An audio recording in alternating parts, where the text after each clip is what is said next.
45 minutes.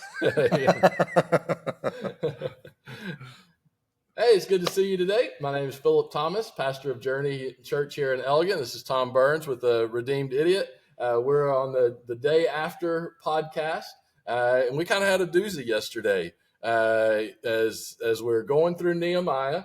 I encourage you.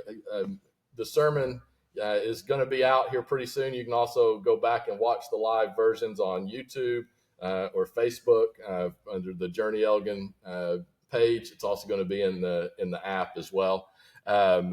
So we're going through Nehemiah, and one thing that I try to do, and I've had people tell me they appreciate this about my preaching going back, is one thing I try to be intentional about is how do we actually apply biblical principles to our current culture and current world, right?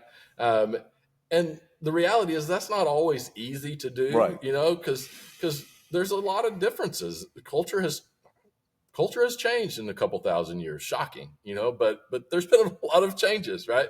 And especially it's even more difficult in some ways in our present culture because we are so far removed from 2,000 years ago. I know that sounds a little crazy, but just think about this. Was the year 1500, if you lived in the year 1500, were you living radically different than the first century? Radically different? Not really. The first century? Not a whole lot. I mean, it was starting. It was starting, but for sure. It kind of depends on where you lived. It would depend on where. If you were in England and you were a Viking and all these things, it was a bad day for you. Oh, yeah. No, it was still bad. But it's still the same thing as the wars, the dissensions, the hates, But, no, you're right. Yeah. But I'm also talking about, in addition, technology and the Industrial Revolution and things like that. So the average person in 1500, guess what? They still walked everywhere, or they got on a horse, right? How did you get around in the first century? You walked everywhere. You got on a donkey, right?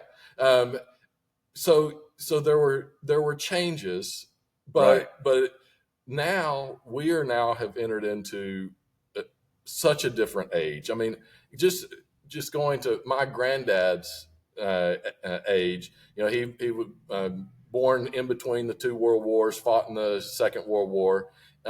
He went from still on his mom and dad's rural ranch in Mississippi, still taking a horse-drawn wagon into town in the late 1919s, right? To when he died, he had a cell phone. That cell phone had more computing power than the computers that were used to go to the moon. Right. Okay, we're talking about a society in chaos, cultures in chaos. Okay, I see what you're saying. You see what I'm saying? Okay. There is a vast difference. Right? So principles are still the same. Mm-hmm. But applying those biblical principles to today, it can be challenging, right? So. No, yes, it can be challenging. I think to where you start off, where you try to bring that in is unique. Yeah. I'm not talking about, because you talk as a preacher, I think it's unique that you tackle these things specifically, not in just a general consensus, but you try to point out, open your eyes to the things that are, this applies to this. Yeah. I think you're a little bit more unique than most. Okay. Not all. I mean, there's others out there do the same thing. Yeah. I appreciate that. And that also saddens me because that is unique. I think that's what. It's awesome that you're unique in that way because it shows where your passion is and which is again goes down to the people. Need to see this. Yes, yeah, and I do think that's one of the problems that we have in the church. We've talked about just the how the church has become more culturally irrelevant, unfortunately, right? And it's because we're not doing these things. We're not applying biblical principles to the issues of today specifically. And so that brings us to the rabbit holes we went down, and there's rabbit holes upon rabbit holes. So we're in Nehemiah. I specifically looked at Nehemiah in the second chapter, you have the enemy that is being introduced, right? And it's a very, very powerful verse that says, when Sanballat and Tobiah, it displeased them greatly that someone had come to seek the welfare of the people of Israel, right? So the fact that someone is coming in to seek the good of this people group ticked people off. 2,500 years ago? Roughly, yeah. Roughly. No, it'd be more before longer than that. Yeah, no, about 20, but because this would have been the 400s or so, something like that, BC. Yeah. Okay, 5. Yeah, so we're 2000. 5's the force. Yeah. Okay. Yeah. Sorry, math is hard. It's very challenging, especially if you do backwards math. Yeah. Like, I know. They start like, going back up. Goes backwards. So no, you're right. So around 500 24. Yeah. And, okay. So you have that, and so there's a group of people who their ideology is basically rooted in, we don't want anything good to happen to this group of people. Right. Well, we kind of see similarities today, right? And so, and so I was like, maybe we need to talk about this. And then in Nehemiah chapter 4, it brings it up again. So now the wall is starting to be rebuilt, and immediately these same groups of people are there. They're already kind of starting their mocking. They're starting to question. Hey, if they rebuild this, they may actually start to worship again, right? It's very interesting. You start seeing, okay, this is more than just they don't like this group of people. They don't like what this group of people represents, right? Right. And so Nehemiah begins praying against them in harsh ways, which, I think we need to at least wrestle with. It's okay to pray against your enemy, and that they will fail in their pursuit. Right? Yeah. Yeah, it actually is. A lot of people think, you hear in the Christian community, the church is like, you don't ever pray something bad about somebody. Yeah. This is true. Yeah. You don't look at the guy who cut you off in traffic and go, God, please let him get in a car accident and get killed. Yeah. No, that's completely ludicrous and stupid. Yeah. But there is a truth behind what you're saying for the prayer of the pursuit behind the enemy. Yes. There's something about that. Yeah. So you're right, 100%. Yeah. No, I mean, there's a whole category of prayers called imprecatory prayers. Yeah. And it is praying against the success of the enemy. Now, we balance that because Jesus said, pray for your enemy, right?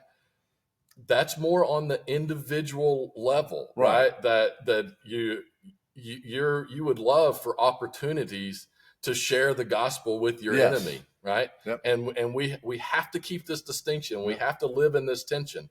But the ideology that is behind that, the evil ideology that is driving that is what you're praying against. Right. And yes, that does impact people. You want them to fail at what their mission is, right? Like that ideological mission of, exactly. Nehemiah wants Sanballat and those guys to fail in their effort to stop the rebuilding of the wall. Yep. And he's not afraid to pray that. And, again, this is all tension. This is real world stuff.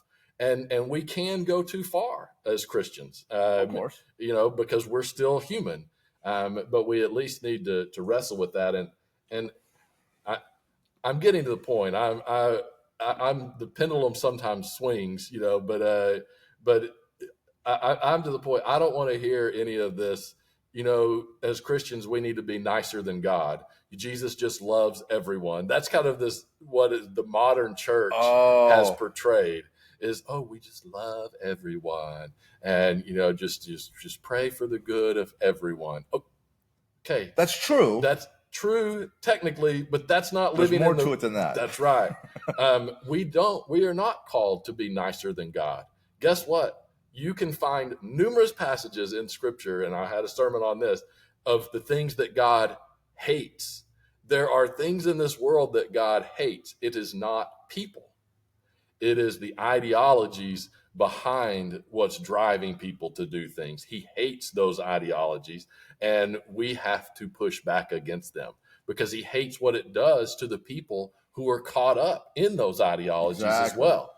So, you're putting that so well. And I think even when you're talking about Nehemiah and why they're rebuilding the walls, because it went down, is the ideology that they started to steep themselves into, which was idolatry pretty much at the time, that caused this distress, that caused these problems, that caused the destruction. It's not necessarily, like you're saying, it's this ideological beliefs. I mean, you put it so well. I mean, that was a really good way to say it. It's repetitive over and over. And I felt, and I went a little longer than normal because I think it's important for us to wrap this around our minds, right? To where we fully understand it, because we live in such an emotionally driven, emotionally charged world. It's just a lot easier just to lash out at the person who is gay, right? That's an easy one. We just lash out at the person and we just focus on, oh, you can't do that sinful behavior. Okay. But maybe we need to recognize that's not where the battle is. The battle is with the ideology that has blinded and convinced people and lured people into following the ideology, which then, yes, leads to sinful behavior, right? And that can be addressed, but not until the ideology is crushed. You have to crush the ideology and destroy the high place, destroy the idolatry that is behind that ideology. Behind it, that has to be destroyed before you can begin the repair job and getting people out of what their sinful life that they have been lured into. No, yeah, I just want to comment because I think what you did was really good. Obviously went long, but I don't have a problem with it going long because you went down a rabbit hole. You opened up a Pandora's box. Yes. Which is really good because I know you're going to go into this here in a second, but just to bring out more on that. So like you just brought up, I know you're going to get into it, but so I'm going to do an alternative one, but because it was a picture you showed had something to do with the LGBTQ, the pride flag up there, along with someone else over a different act. Yeah.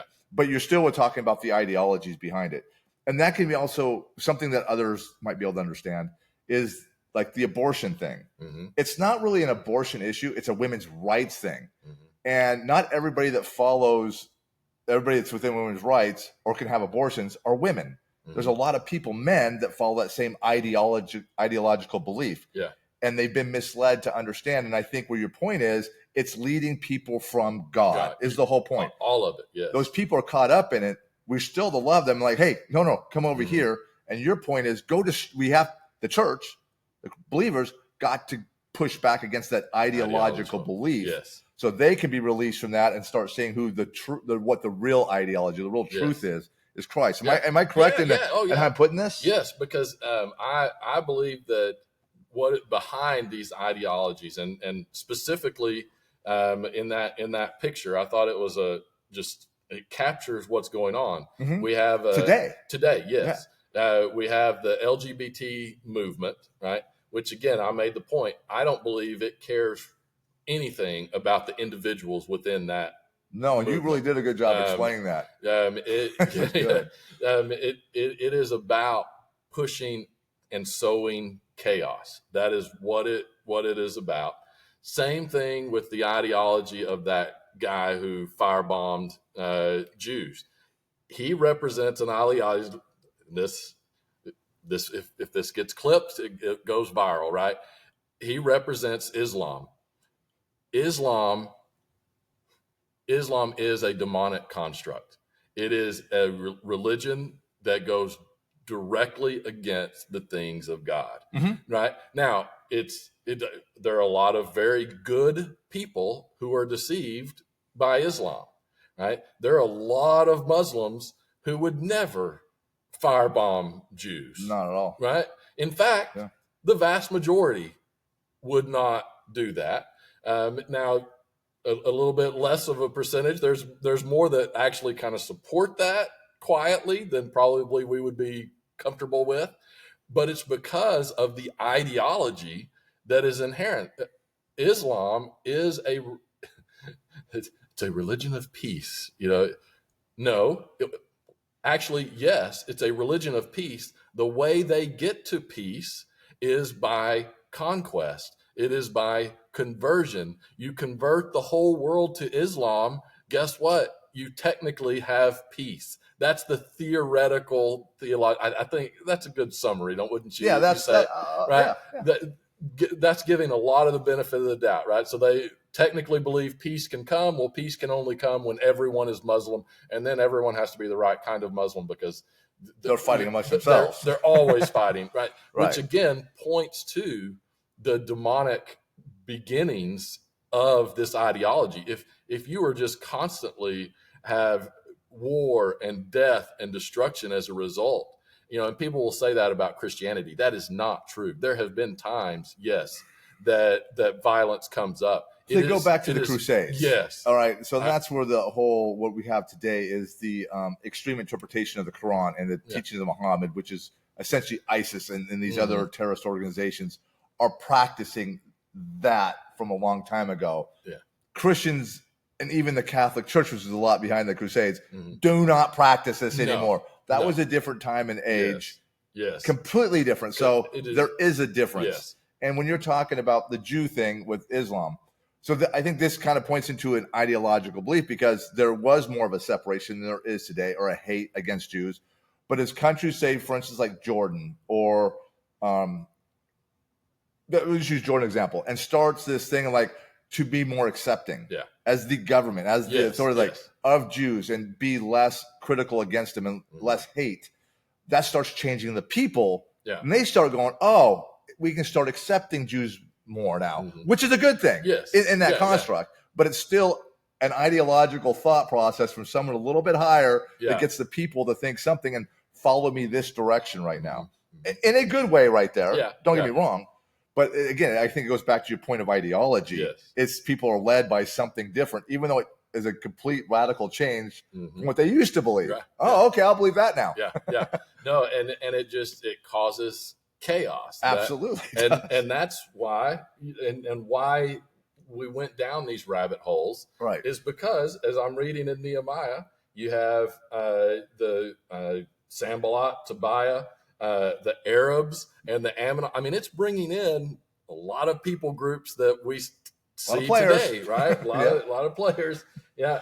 And when they heard that they were still repairing the walls of Jerusalem, and that the breaches were beginning to be closed, they were very angry. And listen to this. It says, and they all plotted together to come and fight against Jerusalem. So that's an active, campaign against. Yeah, right? That's what the Jews did to Christ. They plotted against him. They plotted against him. So now nothing new. It's nothing new at all. And so this is the enemy against the people, the things of God.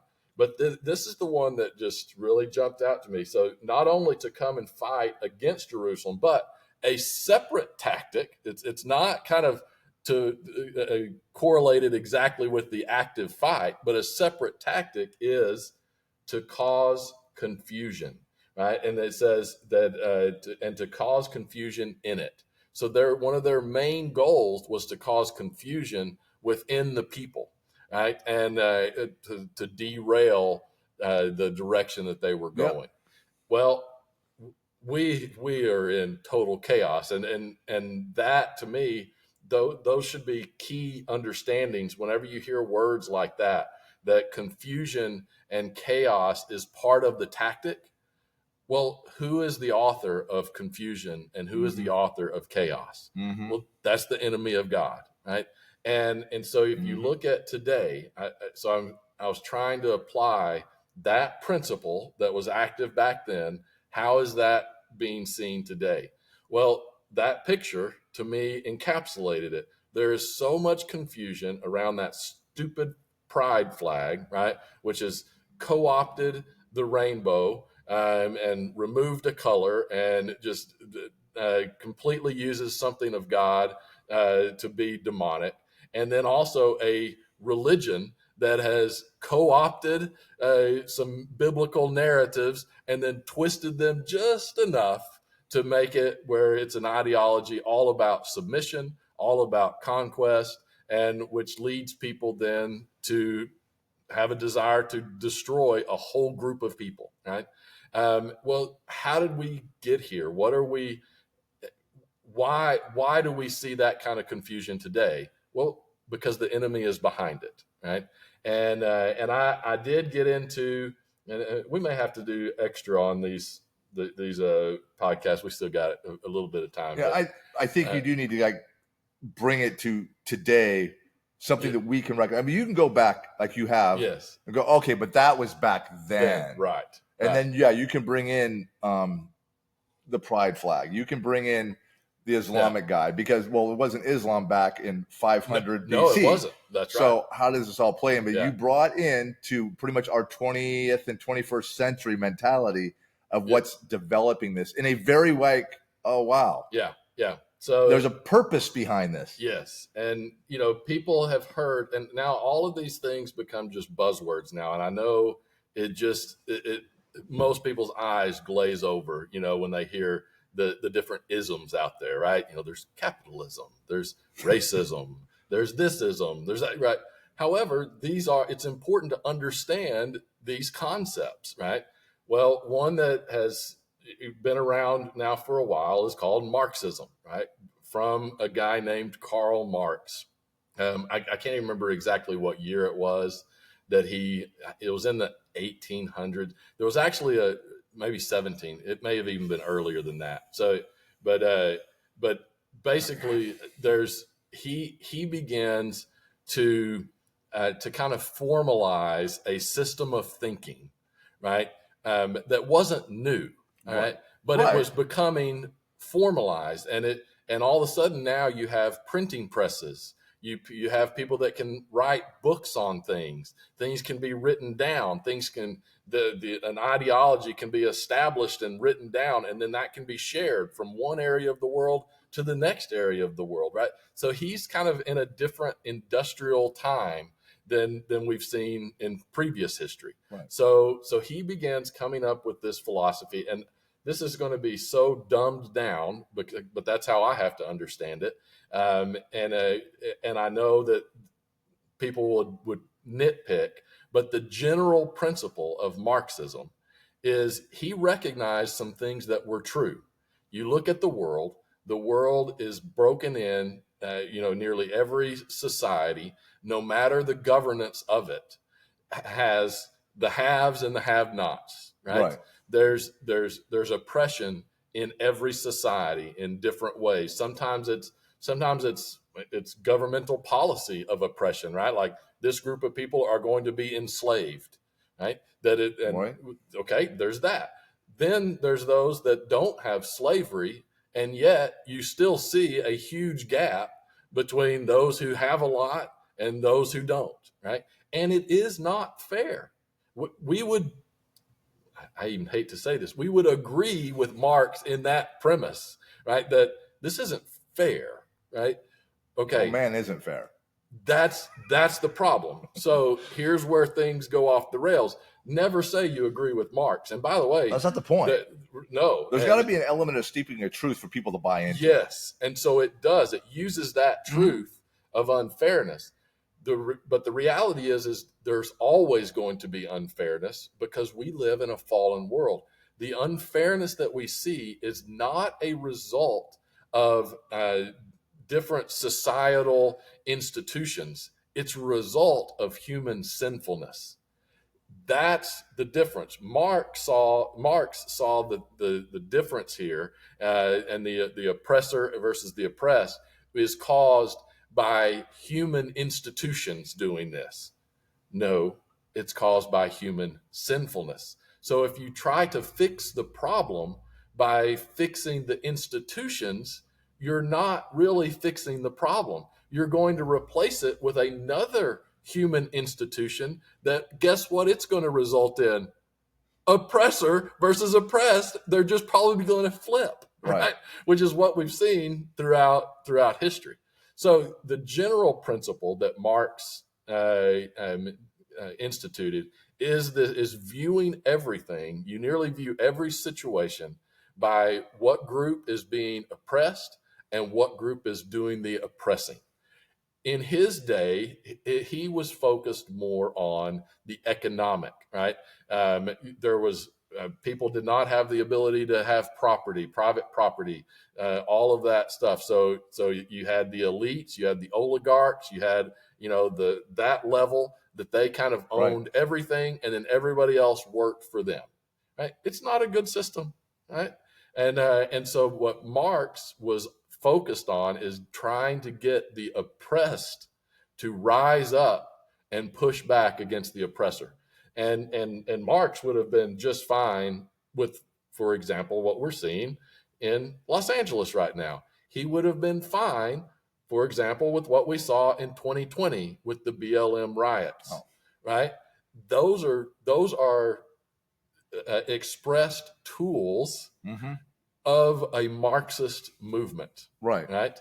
And so he would have been just fine with that. In fact, one thing that he said is, and this is where it's very important for us to understand, the ideology that Marx is talking about is anti-God.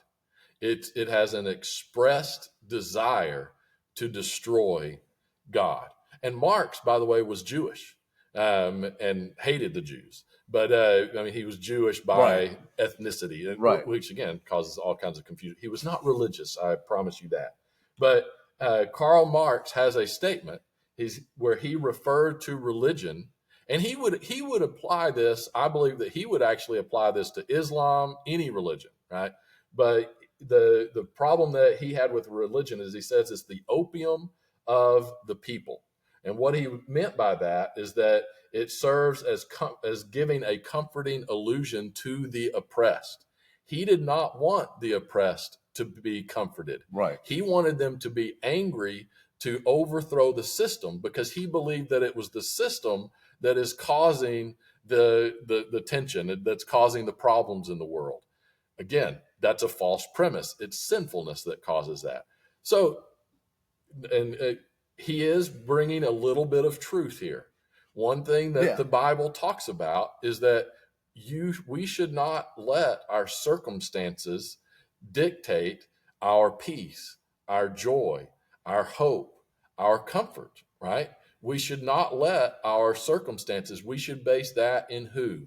In Christ alone. Right. That he is the one that we find our identity, that we find our purpose, our meaning in. We don't allow our circumstances to define that. Because if you let your circumstances define that, guess what? You're never going to find peace. You're never going to find comfort. You're never going to find true joy, which is the purpose of the Marx ideology, because it's an ideology that comes from Satan.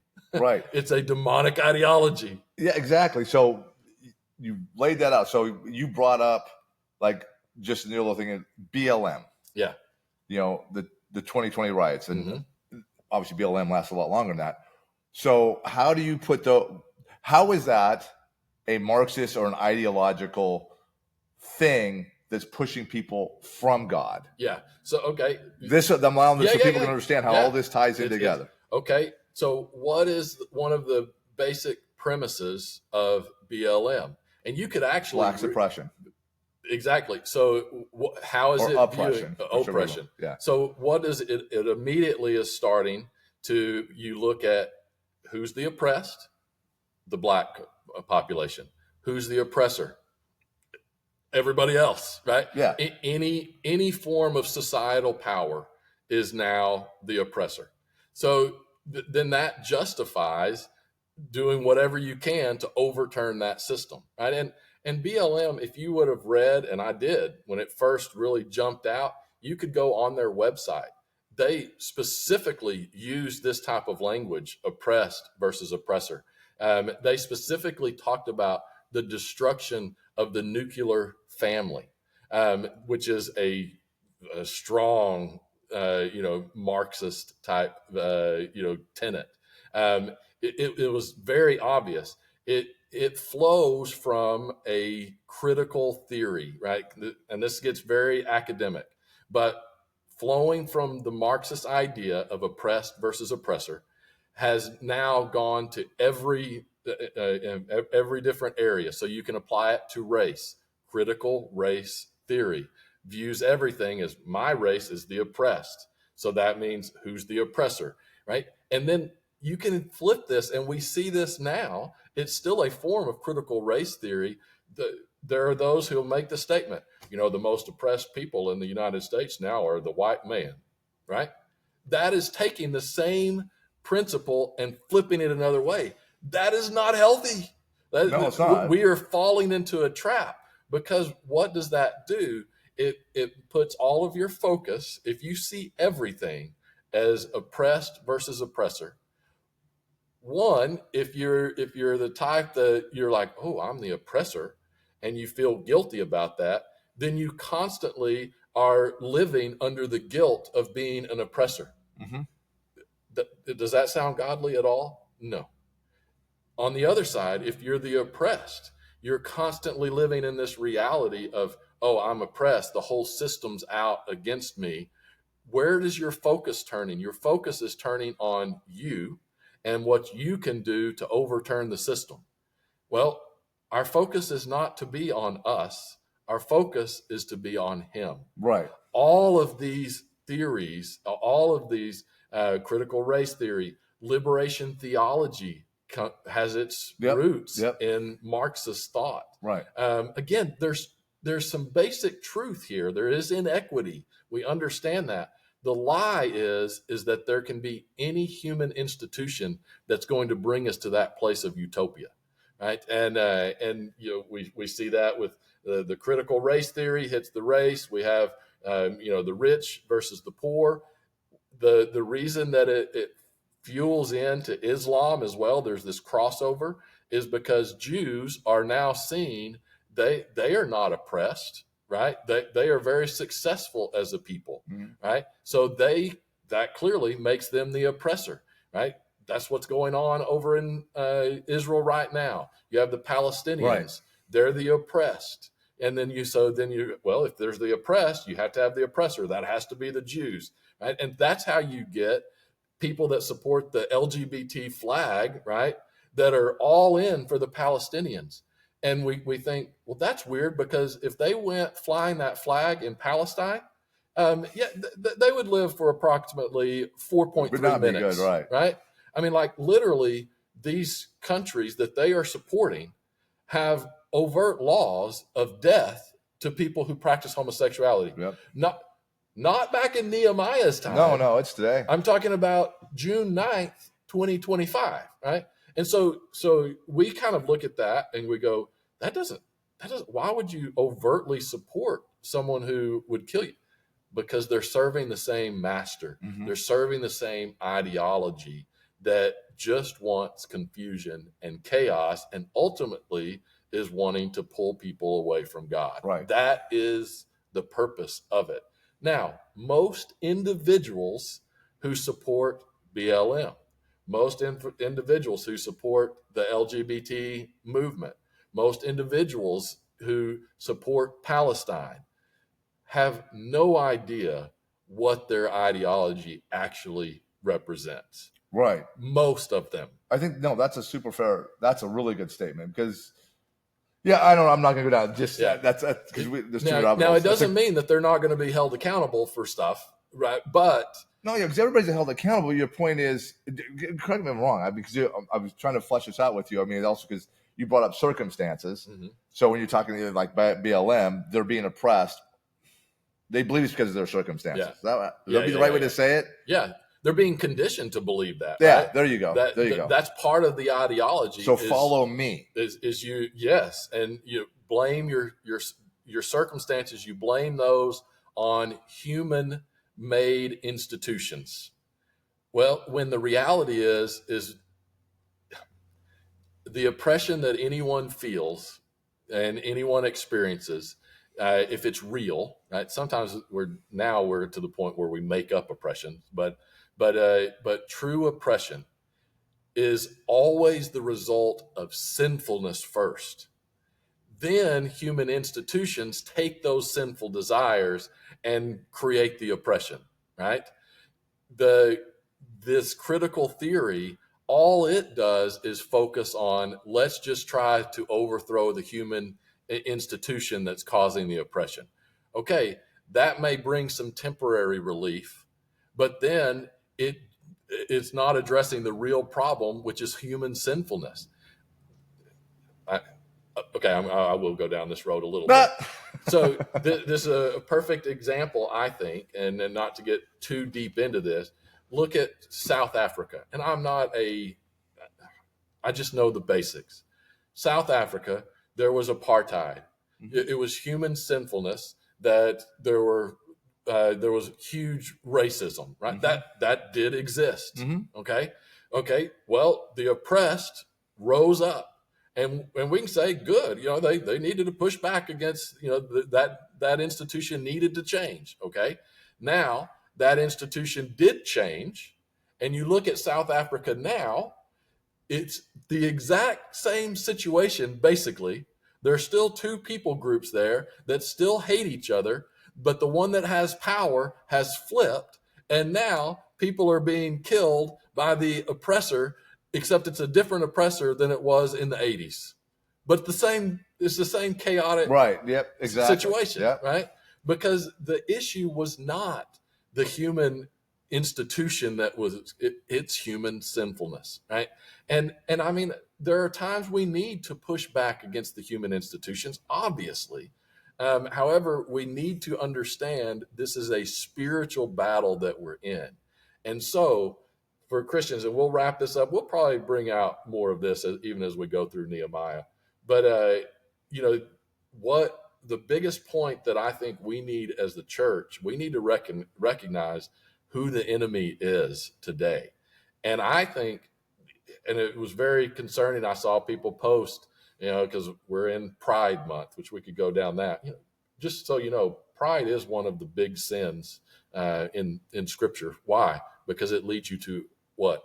Idolatry, right? And I don't think it's a coincidence. A lot of people say that was actually the original sin by Satan. Because of his pride. Yeah, no, because it's about completely enmeshed in pride, wrapped not in the fact that you are created in the image of God, but pride in the fact that you are God. Right? That's idolatry. It is the source of all. And it's no coincidence that this is called Pride Month. I promise you that. There's just not seen that way. It's not seen that way, and most people would not proclaim it that way. But the person, but when you're wrapped up in ideology, you won't see it. The master that's behind the ideology knows exactly what he's doing, right? And my point is as the church, and I've seen Christians put up anti-LGBT equals anti-God. Okay, no. We need to be against these ideologies. Now we struggle, and we should recognize that should not impact the way you treat an individual who is deceived by the ideology. That's a different thing, and we should have compassion because they are deceived by an ideology that is leading them away from God, and so we have to love them enough to try to do what we can to get them free from that ideology. And at the same time, we have to speak against the ideology.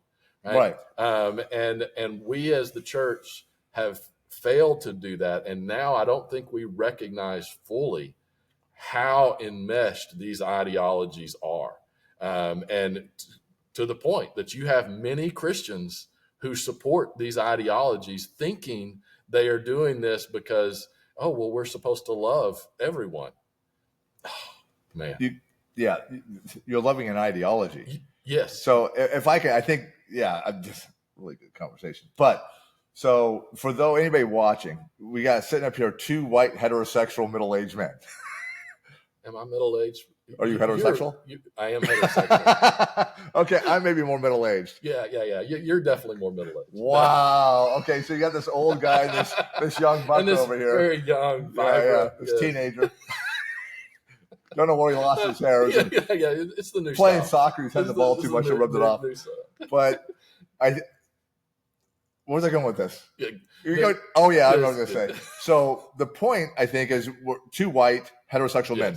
If you're listening to this, you could Someone could think we're like, oh, you're being against gays, the LGBTQ, the people that identifies that, or you're anti-black because you're speaking out against BLM. Yeah. That's absolutely not true. No. It's actually the opposite. Yeah. We're on your side to bring you this way for that comfort. What you're looking for, you're finding an ideology, that acceptance through this propagated ideological belief that now you are part of a BLM, part of the LGBTQ pride thing, or if you're a woman for women's rights for abortion. We're not against you. That's the whole point. What we're saying is there's a different and a better, if you want to use the word ideology, there's a better ideology of true acceptance is coming this way and finding Christ, and you will get everything you want. Is the whole point. But I think to your point, when you go back to Marx, a little bit what's happened, the church gets to be kind of the deciding factor that causes a push against is, these things are so sinful, the church is now going to hate you. And the church ends up standing up a little bit against it. But they're not recognizing the difference between the ideology and the person. But we are not. No, this isn't an anti-black. No, it's like, no, we come over here. We want you part of what the world, our ideology, our belief in the following of Christ, because you can have that peace, that joy, that total acceptance. Maybe not by everybody, because we're not accepted by everybody. Let's face it. But you will have someone who will fully accept you for who you are, and you get to live under him, and he will change your life. He will make your life what you want it to be. Does that make sense? We're not being racist. No. Absolutely the opposite. These ideologies that flow, it's much bigger than Marx. Marx just codified it, if you will, right? But these ideologies never lead to peace. They never lead to a place of a contentment because they rely on the human institutions becoming good. No, we live in a fallen world, right? And so even if the LGBTQ movement completely won and got everything it wanted, guess what? People who are adhere to that ideology still wouldn't find meaning, still wouldn't find purpose, still wouldn't find comfort, because it's being based in a human construct. It is not being based in what is true, good, and beautiful, which is only found in the redemption that comes from Jesus Christ. And that's a really good way to put it, because I don't think anybody, I don't care what community, what ideology you fall under, I think everyone would admit that humans are the ones you can't trust. Yes. But there is one you can. Because people will fail you.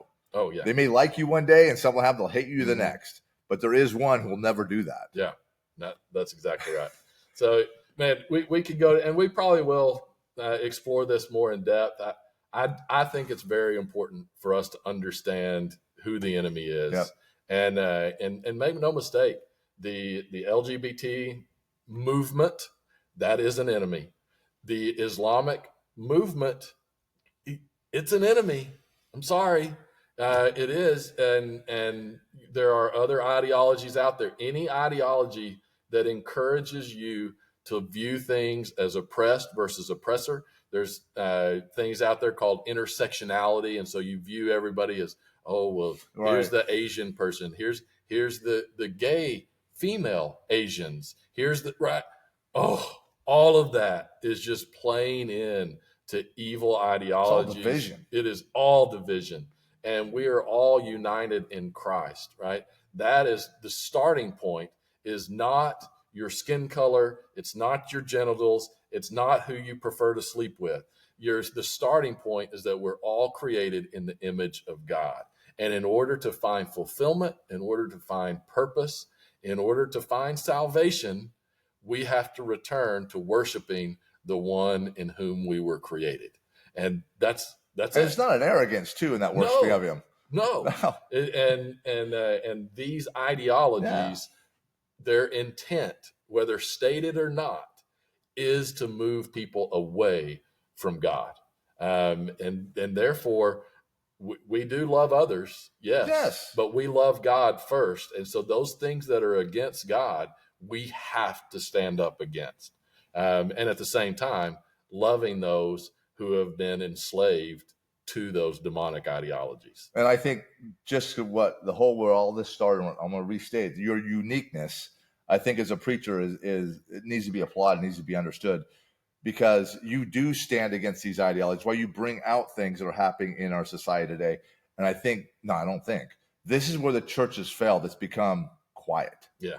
Yeah. It won't go down those roads. And many churches say they don't like to be involved in politics. They won't vote, don't do this. Mm-hmm. That's not the point behind it. They just don't talk about it. And I think for you, one thing I've learned, and why I think we get along really well, is it's hard for me to talk with and have other friends and stuff, because when I get into conversations about things, and especially my military background and everything, I can't relate. Yeah, I can't. It's like you're not understanding what's going on. Where you've been different, and this is obviously before me and you ever became friends or anything, was you were already understanding the problems in this country, which also things overseas as well. I more understand overseas than I do even home politics. Yeah. And that's where listening to you're bringing things out to me going, oh, wow, yeah, we need to be saying these things. And you're unique in that you're saying these things. Yeah, people think you're political, or people think, oh, you're not just telling us that Jesus loves me. This I know, for the Bible tells me so. And all the cute little memes people put out there. Jesus did this. Jesus saved me. Got it. Yeah. But you still have an action to do. Yes. And that's where you're unique. And I do appreciate what you do. And I just encourage people to listen. I really do. Watch us on your on the app. You can watch the app. It's also will be on our YouTube page, which is Journey Elgin Church. You need to, even if you don't believe in God and Christ, you just want to see what's going on in the world and understand both sides to it. Yeah, you're going to learn, and and I'm going to say you might go, oh, maybe I need to go follow that other guy over there. It's the only thing hanging around Jerusalem for a few years type thing. That's right. It's the only thing that makes sense, because our world does not make sense right now. No. The only thing that makes sense is that this is a spiritual battle. Right. And then we have to decipher from there. Okay, now what side is what? And again, we're committed to basing the truth on Jesus Christ, and we're wanting to point people away from confusion, so that we can engage the confusion with what is true, right? And that's in who He is. So 100%. It's a fun road, and it's a crazy one too. So, but we keep building the wall. Nehemiah kept building the wall. Yep. Now we saw that he prayed and he's put guards up. All right, he's going to do more to keep fighting the enemy and continue to build the wall. So tune in Sunday. So we'll keep going. This keep getting more fun. So all right. Well, thank you so much for joining us. And Wednesday night, 6:30 for Redeemed Idiot, going through Revelation. Sunday mornings at 10 here at Journey. We'll see you next time. See ya.